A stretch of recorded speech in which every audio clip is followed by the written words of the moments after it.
is going on? This is Altone, and today I want to share with you, finally, the connection between the Hobbyeagle A3 Super4 and the ExpressLRS RadioMaster ER6 receiver. There's actually two different ways that you can connect these. I'm going to be using the PWM connections for this particular setup, but I'm pretty sure we can use a serial setup as well, so we have a single cable coming from the ER6 to the Hobbyeagle A3 Super4.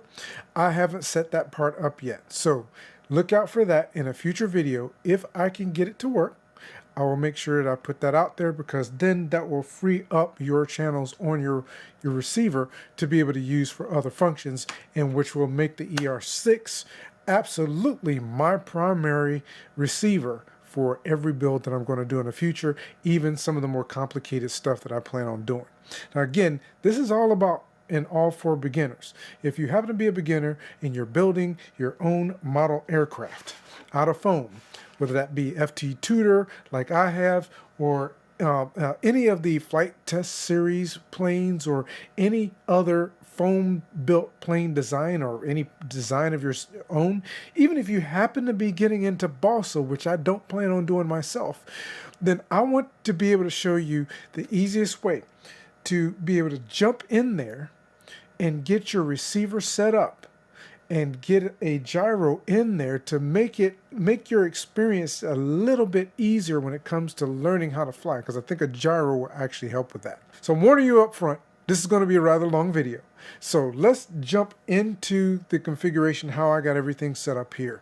And at some point, we may even go back into the radio and show you the different pieces or configurations as far as what I have set up on the radio in order to get this working. So here we have it, the Hobbyeagle A3 Super4 connected to my nice little test model here that I normally use for all my testing. And trust me, like I said, it's taken me a little bit to figure this out.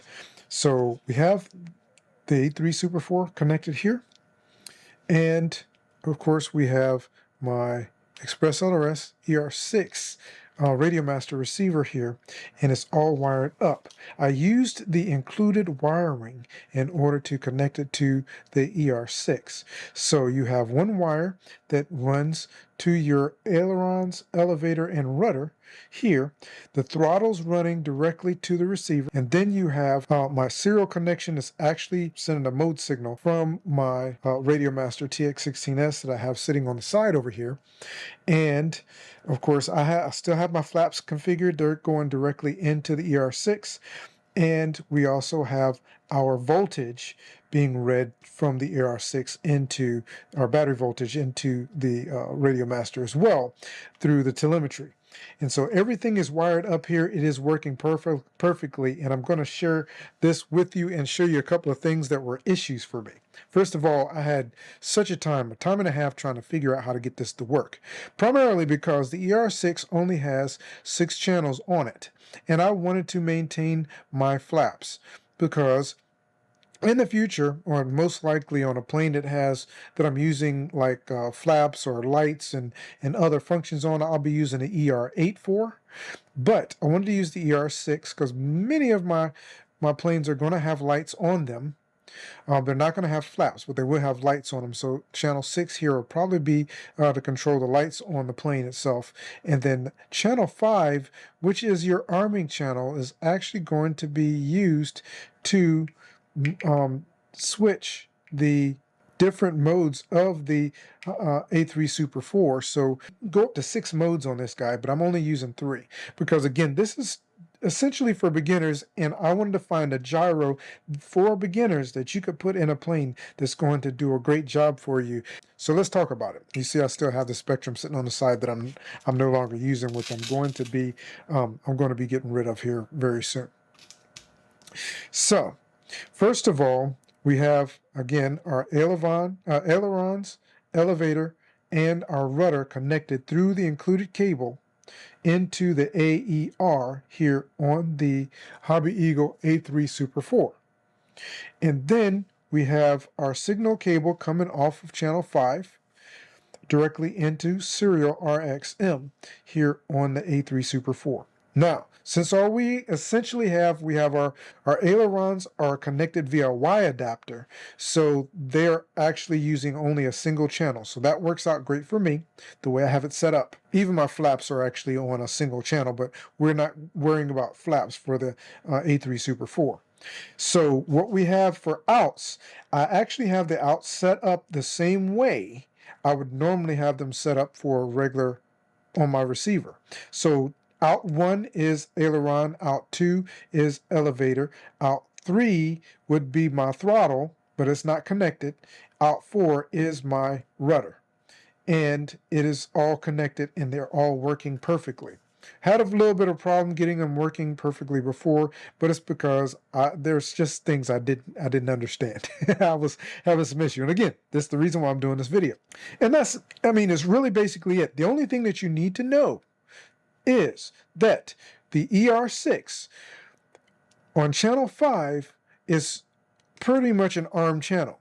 So what I have done is I've gone into the ER6, I connected it to my home Wi-Fi, and then I went in and changed the channel 5 output on the ER6 is actually going output to channel 7. So channel 7 is what's coming out of here, and so I have channel 7 set up in my radio to be the control for my output to change my mode on my radio. And that's basically the way I set it up. So let's go ahead and turn this guy on really quickly, and I'll let you know exactly what I'm using. Now, I think, and this is for me, and that's, of course, this model. For me, and this is the reason why I built this model, because I want to be able to do this kind of testing. So for me, the 3 modes that I think are best, and I'm actually going to have to read from the manual so I can tell you what those modes are because I'm still trying to wrap my brain around them off the top of my head. So the 3 modes that are working best for me, I believe, are what I need when I go out to fly. It's nice and simple, and I believe these will work well for anyone who is a beginner. Of course, you want to be able to turn your gyro completely off in case you're flying, the gyro malfunctions in some way and it starts to do something that you don't want it to do. You want to be able to turn it off. You may take off in an off mode, especially when you first connect it, when you do your maiden with the A3 Super 4 in your plane. You'll probably want to take off and get some altitude and then turn on the gyro and to see and to because you want to make sure your gain is correct and all that kind of stuff, and those things you'll actually want to modify as time goes on. I've got everything still set factory settings at 50%, but you may want to modify that, and I may find that I need to modify it myself. But gyro off mode is my main mode, which is actually set up on my SD switch here so I can get to it easily. And that's the best place for me to set it up at, because I actually set my rates up here and my modes up here, so I use the same finger to do both. You don't have to do that. You can use any other switch that you want to on your radio in order to modify your modes, but I'm going to use the SD switch here to do so. It's 3 position. And again, map to channel 7 coming off of channel 5 on the ER6 receiver. So gyro off mode, and then my normal mode. What normal mode does is the gyro will only correct rational movements momentary. It's a momentary reaction. So normal mode is your wind rejection mode. So if your plane starts to go or drift off in one direction or the other, the gyro will allow or make movements with your control surfaces to try to keep your plane on track in the direction it is that you want it to go in. Is just essentially a wind correction mode. And then the other mode that I'm going to be using is the level mode. And what level mode is going to do, and that's on the next page of your instructions, level mode is actually when you release the sticks, it will level your aircraft out. So for some reason you're flying and you make a movement and you're not sure what's going on with the plane and you're not sure how to correct it, level mode is going to automatically level your aircraft out for you. You're not going to have to do it. So if you get into a very uncomfortable situation and the plane seems to be diving toward the ground or going upward in a stall position or something like that, level mode is going to level the aircraft back out. And as long as you have enough airspeed, it shouldn't be a problem. It should be able to recover from it very well. One of the things that you're going to want to do, because your level mode, I imagine there's a way you could set it up to where it will increase the throttle or max your throttle out in the process of going through that level mode situation. There's probably a way to set that up. It may be in mixes in your radio. I'm not going to do that. Just know that if for some reason I need to go into level mode or feel like level mode is a place that I want to be, I'm going to set my throttle where I need it to make sure I have that forward momentum in the air going across the wings to continue to keep the plane in the air so it's not in a stall position. And then switching into level mode should level the aircraft off as long as you have enough altitude for it to recover from whatever situation you put it in. But that's what I'm going to use. And the other reason why I'm going to use these three modes, level mode, normal mode, and off, is because I plan on taking some people out that have never flown before and actually allowing them to fly a couple of my planes, because that's what I want to do, is build some planes that people can actually have fun flying along with me and just enjoy. So that's what we have set up. Let's do a quick demonstration of how this guy is working currently connected. Another thing I just want to make sure I let you know, in case I didn't mention this before, it does have a data port in the front. That is awesome, because if you get the program, if you get the the A3 Super4 with the programming card, you can plug this guy into your computer if you have a PC and download the information and be able to configure the A3 Super4 the way that you want it. But you don't have to.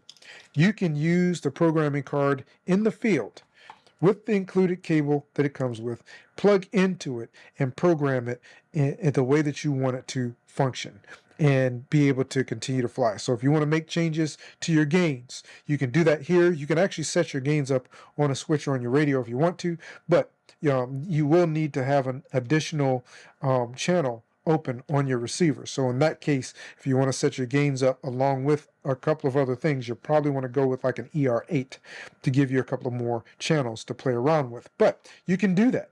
Or you can just simply take this guy out and adjust your gains, plug right into it while it's running, and adjust your gains and everything and be good to go. Now, when you first turn it on, you hit the button. Your receiver is going to go through its normal bind, all of that, with the radio. And once it gets bound up, you saw there was a little twitch there, it's ready to go. So now you notice this is red, because red equals gyro off mode. And that means we're in an off mode. And you can see this in the manual if you take a look at it. We're in an off mode, and it is essentially ready to go. So if you move the gyro around, and of course it should be facing forward, by the way. I'm just sitting it this way because of the cables, it makes it easier. But if you move the gyro around, it doesn't do anything, but yet we have control of all of our control surfaces here. And we have control of our throttle. So everything is working perfectly, but it's all feeding through the A3 Super4 into our controls, servos for our controls. And like I said, flaps down, flaps up. I have my flaps control as well. Now, one thing I did not do, and I'm going to do that, and that is set up sounds for my A3 Super4 to essentially remind me of what mode I'm actually in. But I haven't done it on the switch yet. So now we're going to switch, and this is the SD switch is what I have it, channel 7 coming out on, which is channel 5 on the receiver. And if I switch it, it is now in normal mode, and we still have control. But now it does nice little corrections and then goes back level. Like I said, this is basically a wind rejection mode. And so it's trying to reject any wind, any effect that the wind is having on the plane to keep it straight and tracking straight in the direction you want it to go in. And this is possibly the mode that I'll be flying most of my planes in, because this mode will allow you to do other things. It will allow you to do flips and rolls and all of the other things that you would normally do, except it's going to just fight the wind for you. And that's basically it. So the next one is, and you notice that it is flashing violet level mode. And again, level mode does not keep me from being able to do flips and rolls and do different maneuvers with the plane. It doesn't keep me from being able to do that. However, what will happen is when I take my hands off the sticks, take my hands completely off the sticks, it's going to level the plane back out for me. So my hands are off the sticks. If I pick it up and I nose up, you notice that my elevator is going down because it's trying to bring the nose down. If I nose down, it's bringing my elevator up so that it can nose the aircraft back up. If I go, well, the left and right, not so much. It does corrections for left and right. But if I bank to the left, it's trying to bring the plane back level. Right? It's trying to push that wing back down level. So what we'll be doing is we'll be mounting this guy straight in the aircraft flat, like so. And then from there, it's going to do the functions as necessary in order to keep the plane, get the plane back level. Now, you won't be able to see this light flashing unless you mount it in a way that you can actually see it from the outside of the aircraft. You won't be able to see what mode this is in, especially if it's mounted in around your center of gravity on the plane. You won't be able to see that. But we have it finally, after some work, we finally have this guy connected and working properly, and I think this is absolutely fantastic. This is truly an awesome deal, and I'm looking forward to getting out and doing a maiden with the A3 Super4. So we have a maiden coming up with my FT tutor with the ER6 mounted in it. And then we're going to be adding an A3 Super4 into either it or one of my other planes that I'm working on building at this point, and take it out and fly it with the gyro in it to get a feel for. And I'm actually thinking it might be a good idea to put, since I've flown the FT tutor quite a few times, it may be a good idea for me to put this guy in my tutor and then get a feel for how it performs in the tutor first before I put it in other planes. But we'll see how that works out. So thanks so much for coming by and checking this guy out. I hope that you've learned something. I hope I've shared something with you. Be on the lookout, because I am going to be using the serial connection on the ER6, which is another way to connect it, which actually is possibly going to be the main way that I'm going to use this. That way I can continue to use the ER6. I can also have access to the channels on the radio, on the receiver, so that I can have some additional functions without having to get a larger receiver. And we're going to be taking a look at that. So thanks again. Have an absolutely fantastic day, and I look forward to seeing you at the field. or look forward to seeing you again in a video very soon. Take care.